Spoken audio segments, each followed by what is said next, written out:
আসসালামু আলাইকুম ওয়া রাহমাতুল্লাহি ওয়া বারাকাতুহু। বিসমিল্লাহির রহমানির রহিম। কালো জাদুর মূল ভিত্তি কি?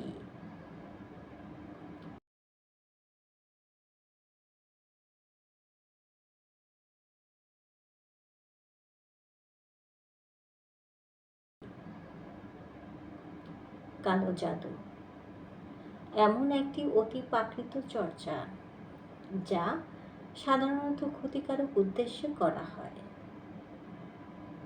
এটি প্রাচীনকাল থেকে বিভিন্ন সংস্কৃতি ও ধর্ম আলোচিত হয়ে আসছে। ইসলামী বিশ্বাস অনুসারে কালো জাদু মূল ভিত্তি হল শয়তানি শক্তি ও জিনদের সহায়তা নেয়া। পবিত্র কোরআনে উল্লেখ আছে,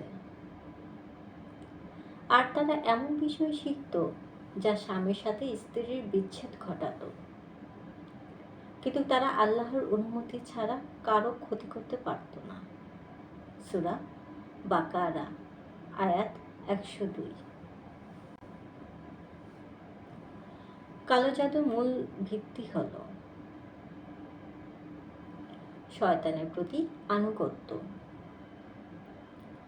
কালো জাদুকররা সাধারণত শয়তানের প্রতি আনুগত্য শপথ নেয় এবং বিভিন্ন কুফরি কাজ করে থাকে। জিনদের সঙ্গে যোগাযোগ, জাদুকররা জিনদের দাসত্ব করতে বাধ্য করে বা তাদের সাথে চুক্তি করে। বিশেষ মন্ত্র ও তাবিজ, নির্দিষ্ট মন্ত্র উচ্চারণ ও বিভিন্ন তাবিজ ব্যবহার করে তারা মানুষের উপর প্রভাব ফেলে। জাদুকররা কিভাবে জিনদের ব্যবহার করে?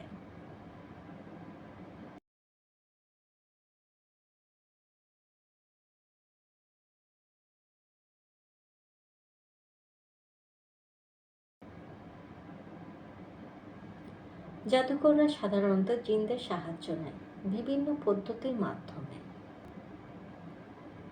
যেমন 1. শয়তানের উপাসনা ও কুফরি কর্মকাণ্ড, কোরআন বা ধর্মগ্রন্থের অবমাননা, নাপাক অবস্থায় থাকা, পশু বা মানব বলির মাধ্যমে শয়তানের সন্তুষ্টি অর্জন। 2. বিশেষ মন্ত্র ও রীতিনীতি,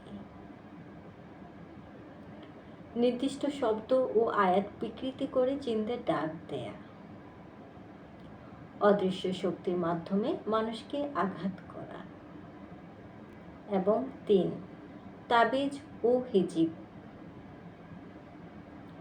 তাবিজের ভেতর বিশেষ সংখ্যা, জাদুকরী অক্ষর ও শয়তানি প্রতীক ব্যবহার, এগুলো সাধারণত শরীয়ত বিরোধী ও ক্ষতিকারক হয়ে থাকে। শরীয়ত অনুযায়ী জাদুর চিকিৎসা ও রক্ষা পাওয়ার উপায়।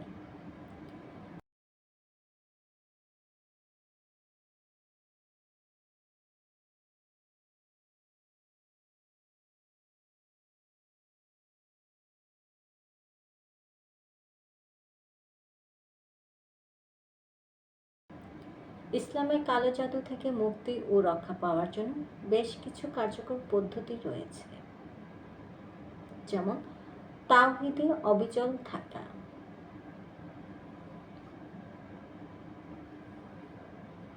আল্লাহর উপর সম্পূর্ণ বিশ্বাস স্থাপন করলে শয়তান ও জিনের প্রভাব কমে যায়।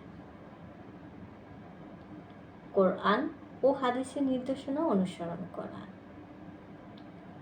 সূরা ফাতিহা, আয়াতুল কুরসি বা সূরা বাকারা আয়াত 255, সূরা ফালাক ও সূরা নাস। সূরা বাকারা নিয়মিত পাঠ করা।